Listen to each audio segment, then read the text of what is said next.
जय हिंद दोस्तों, स्वागत है आपका और एक नई वीडियो में और एक नए टॉपिक के साथ। पहले वीडियो देखते दोस्तों, आशा करेंगे पसंद आएगा और पसंद आए तो लाइक और शेयर जरूर से कर दीजिएगा। और चैनल पर पहली बार आए, सब्सक्राइब नहीं किया तो सब्सक्राइब जरूर से कर दीजिए। चलिए स्टार्ट करते हैं।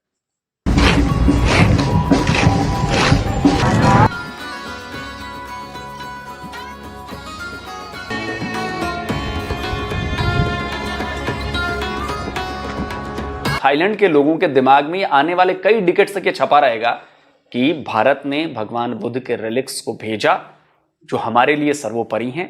Grateful for the government of India to allowing the expositions of the holy relics of Lord Buddhas and also Sariputta and Moggallana. I feel that this is a very special and very auspicious occasion for me.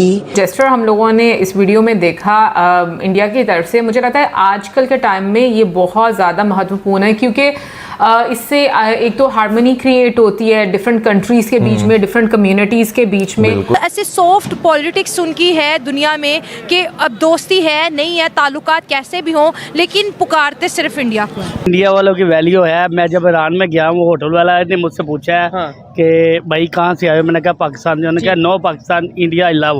मुझे बहुत बुरा लगा। अभी जो है India जो है वो थाईलैंड तक जो है वो हाईवे भी जो है कंस्ट्रक्ट करने की कोशिश में है कि थाईलैंड को बाय रोड जो है कनेक्ट किया जाए। भारत की एक डिफेंस एक्विजिशन काउंसिल है जो कि डिफेंस इक्विपमेंट को प्रोक्योर करने के लिए प्लान करती है। तो मैं रिसेंटली देख रहा था, पिछले दिसंबर में उन्होंने कुछ 26-27 अरब डॉलर के डिफेंस इक्विपमेंट को प्रोक्योर करना है। पता नहीं को 9 ट्रिलियन रुपीस बनता है। टोटल 14 ट्रिलियन का तो पाकिस्तान का बजट होता है। हम नरेंद्र मोदी को दुश्मन कहते हैं, लेकिन मतलब उनकी जो इकोनॉमी है उसको नरेंद्र मोदी किस लेवल पे लेके गया है, हम उसको कॉपी कर सकते हैं? हम उसको फासिस्ट कहते हैं, हम उसको ये कहते हैं।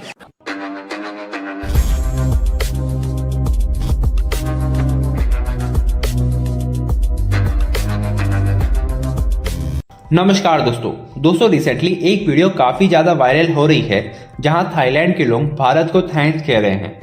दरअसल दोस्तों, भारत में लॉर्ड बुद्धा के जो रिलिक्स थे उन्हें थाईलैंड लेकर गए और थाईलैंड के लोगों के लिए एक एग्जीबिशन भी रखी गई और हम इस एग्जीबिशन और इन रिलिक्स को देखने के लिए हजारों और लाखों की संख्या में थाईलैंड के लोग अपने घरों से बाहर निकले और थाईलैंड के राजा रामा ने भी इन रिलिक्स को ट्रिब्यूट पेश किया और उनके सामने सिर झुका करके रेस्पेक्ट भी प्रदान की। इसके साथ साथ भारत के सॉफ्ट जेस्चर को देख करके थाईलैंड के लोग अब थैंक यू इंडिया कह रहे हैं। दोस्तों, ये जो एग्जीबिशन ऑर्गेनाइज की गई है ये भारत सरकार, उत्तर प्रदेश सरकार और मध्य प्रदेश सरकार के द्वारा जॉइंटली एफर्ट है थाईलैंड के प्रति, क्योंकि थाईलैंड में बहुत बड़ी संख्या में बुद्धिज्म को फॉलो करने वाली जनता रहती है, लगभग 95%। इसलिए थाईलैंड में भी भारत का काफी ज्यादा इन्फ्लुएंस है, जहां थाईलैंड की भाषा भी संस्कृत और पाली लैंग्वेजेस से मिल करके बनी हुई है। बहुत बड़ी घटना है और ये बहुत बड़ी चीज हो रही है। ये बहुत बड़ी चीज हो रही है। थाईलैंड है, म्यांमार है या और भी जो देश हैं जहां पर भगवान बुद्ध को मानने वाले लोग रहते हैं, वहां से संबंध ये मजबूत होंगे। अब वहां पे जो थाईलैंड की मीडिया है, थाईलैंड की मीडिया इसको कवर कर रही है। वो बता रही है कि जी भारत ने भेजे हैं, आपके सबसे बड़े जो रिलीजियस कनेक्शन है वो आपको वहां पर दिखेगा। आप समझ रहे हैं इस बात को? ये बहुत इंपॉर्टेंट है ये। तो जो पीपल टू पीपल कनेक्ट वाली बात होती है ना, कि देखिए सरकारें आती जाती हैं, सब कुछ ठीक है, जो पीपल टू पीपल कनेक्ट है वो सालों तक, सदियों तक लोगों के दिलो दिमाग पर ये छप जाता है। अब थाईलैंड के लोगों के दिमाग में आने वाले कई डिकेड्स तक ये छपा रहेगा कि भारत ने भगवान बुद्ध के रिलिक्स को भेजा जो हमारे लिए सर्वोपरि हैं और उसने बड़ा दिल दिखाया, उसने अच्छा बिहेव दिखाया, भेजा। और वो करीब 26 दिन शायद रहना है वहां पे और वो 26 दिनों तक लोग आएंगे और जानेंगे। तो आप सोचिए कि लाखों करोड़ों लोग, और सिर्फ थाईलैंड ही नहीं, जो दूसरे आसपास के देश हैं जहां पे बुद्धिज्म है, वहां की मीडिया इसको कवर करेगी, वर्ल्ड मीडिया इसको कवर करेगी, आर्टिकल्स लिखे जाएंगे, तो सब में भारत का नाम जाएगा, सब में भारत के कल्चर की बात होगी, सब में बुद्धिज्म की बात होगी। तो जहां से बुद्धिज्म की शुरुआत हुई उस जमीन की बात होगी, उस भारत की बात होगी।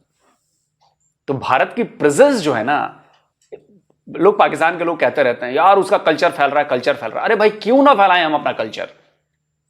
हमारे कल्चर में हर वो चीज है, चाहे वो इस्लाम हो, चाहे वो हिंदुइज्म हो, चाहे वो बौद्धिज्म हो, चाहे वो जोरास्ट्रियन हो, चाहे वो पारसी हो, चाहे यहूदी हो, आपका चाहे वो जैन हो। दुनिया में किसी भी रिलीजन का नाम आप लीजिए और वो भारत में आप देखिए कैसे है वो। दुनिया में कोई आपको ऐसा देश नहीं मिलेगा, हर जगह आपको क्लैशेस नजर आएंगे। क्लैशेस यहां भी होते हैं, ऐसा नहीं कि यहां नहीं होते, बहुत कम होते हैं। जो मेजोरिटी, जो बड़ा कैनवस है ना, वो सब मिलजुल कर रहते हैं और आज से नहीं रह रहे हैं, हजारों साल से हम साथ में। तो ये हमारी ताकत है, जो एकता है वो हमारी ताकत है, जो मल्टी कल्चर सिस्टम है वो हमारी ताकत है। और ये सबसे बड़ा जीता जागता उदाहरण है इसके लिए कि थाईलैंड के लोग आने वाले सैकड़ों सालों तक इस चीज को याद रखेंगे। ये डॉक्यूमेंटेड हो गई चीज। दूसरी बात उन्होंने बताई प्रशांत जी की, जो किंग राम है, तो आप इससे अंदाजा लगा सकते हैं कि मानते वो भगवान बुद्ध को हैं, बट नाम जो उनका है, जो डायनेस्टी चली आ रही है वो भगवान राम के नाम पर है। तो ये जो क्लोज कनेक्शन है ना हमारा, आप इसको देखो। लोग इसमें भी बांटने के चक्कर में लगे रहते हैं, लेकिन बड़ा मुश्किल है बांटना। 2 4 10 लोग लगे रहेंगे हमेशा आपको बांटने के चक्कर में, ये अलग है तो वो अलग है, तो इसको गाली दो तो उसको गाली दो, कोई फर्क नहीं पड़ता उससे। जो समझदार लोग हैं, जो पढ़े लिखे लोग हैं, जो जानते हैं कि चाहे वो बुद्धिज्म हो, चाहे वो हिंदुइज्म हो, तो भगवान बुद्ध के लिए जो क्या कहें, जो मानने वाली बात है वो सबको सामने सेम लगेगी आपको। तो ये चीज है। तो हो सकता है कुछ लोग इधर के भी नाराज हो जाए मुझसे, कुछ लोग उधर के भी नाराज हो जाए, लेकिन देखिए हमारी संस्कृति है यार, हमारा कल्चर है, हमने तो सबका स्वागत किया है। ये एक जहन में एक चीज़ बनाई हुई है कि हिंदू कहा जाएगा, हिंदू तबाह कर लेगा। कौन सा मुल्क किस मुल्क को कहा गया? रशिया यूक्रेन को नहीं कहा सका। सही बात है। वो जो है ये इसराइल फ़लस्तीन को नहीं खा सका, अभी तक वो एग्जिस्ट कर रहा है। मतलब ये कौन किसको खा लेगा? ये मतलब ये इसकी जो है ये एक नैरेटिव है कि हिंदू पाकिस्तान को खा जाएंगे। और इस बुनियाद पे जो है मतलब कोई हिंदू पाकिस्तान को खाए या ना खाए, लेकिन बहुत सारे लोग पाकिस्तानी अवाम को खा गए।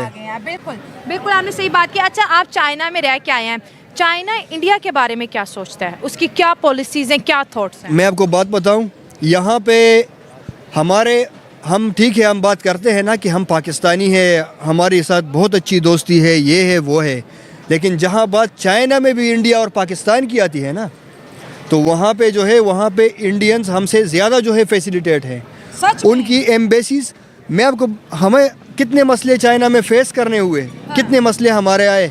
हमारी एम्बेसीज हमें 3-3 दिन तक रिप्लाई नहीं देती, हमारे कॉल का जवाब नहीं देती। अगर किसी इंडियन स्टूडेंट के साथ, किसी इंडियन बंदे के साथ कुछ होता है, उनकी एम्बेसी जो है प्रॉपर हर एक चीज़ में इन्वॉल्वमेंट करती है, अपने अवाम को ऑन करती है हर एक। हालांकि उनकी इतनी आबादी है 1.5 अरब की, हम तो 24 करोड़ हैं। 1.5 अरब में मतलब कोई किसी को मसला भी हो ना तो वो नज़र भी नहीं आता, लेकिन फिर भी उनकी एम्बेसीज, उनके लोग, उनके सिस्टम, उनके जो डॉक्टर्स की पॉलिसीज़, उनके आर्मी की पॉलिसीज़, उन्होंने जो है मतलब कितनी पॉलिसीज़ की अपने मुल्क में। हम नरेंद्र मोदी को दुश्मन कहते हैं, लेकिन मतलब उनकी जो इकॉनमी है उसको नरेंद्र मोदी किस लेवल पे लेके गया है। थैंक यू दोस्तों, वीडियो को यहाँ तक देखने के लिए। बाकी दोस्तों वीडियो कैसी लगी आपको एक कमेंट में लिख के आप हमें जरूर बताइएगा। फिलहाल हम आपसे विदाई ले रहे हैं, लेकिन मिलते हैं और एक नए वीडियो में आपके साथ। टिल देन, जय हिंद, जय भारत।